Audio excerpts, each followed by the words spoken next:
তো এই basic স্ট্রাকচারে hit করেছে পঞ্চদশ সংশোধনী। সংবিধানের মৌলিক কাঠামোটা পরিবর্তন করে দিয়েছে।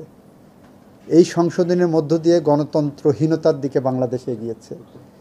এই সংশোধনের মধ্য দিয়েই বাংলাদেশের বিচার ব্যবস্থায় এক ধরনের হস্তক্ষেপের পরিস্থিতি তৈরি হয়েছে সরকারের। এই জায়গাগুলোর থেকে এই সরকার হয়তো যারা পিটিশন করেছেন তারা দীর্ঘদিন ধরে কনসাস সিটিজেন হিসাবে বাংলাদেশে তাদের ভয়েস রেজ করেছেন, সেই জায়গা থেকে তারা করেছেন। আমরা এটা এক্সামিন করে দেখব।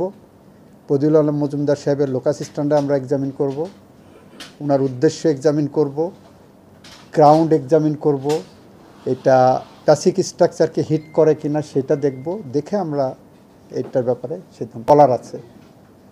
ফলে রুল ইস্যুর ক্ষেত্রে লং স্ট্যান্ডিং ট্রেডিশন ছিল যে খুব বেশি আমরা আপত্তি করে লাভ হয় না। জজ সাহেবরা বলেন যে that is the best ground for issuing rule constitution.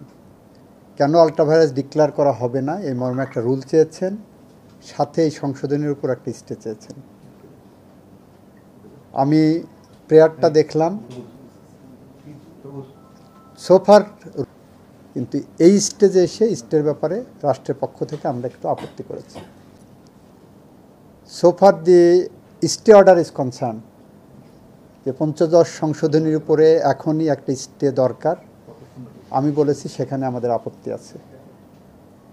আমাদের এই অঙ্গনের লং স্ট্যান্ডিং প্র্যাকটিস হলো স্ট্যাটিউটির উপরে কখনো স্টে হয় না।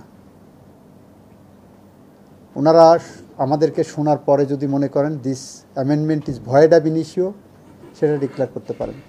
মনে করা হচ্ছে ওনারা বলতে চাচ্ছেন এটা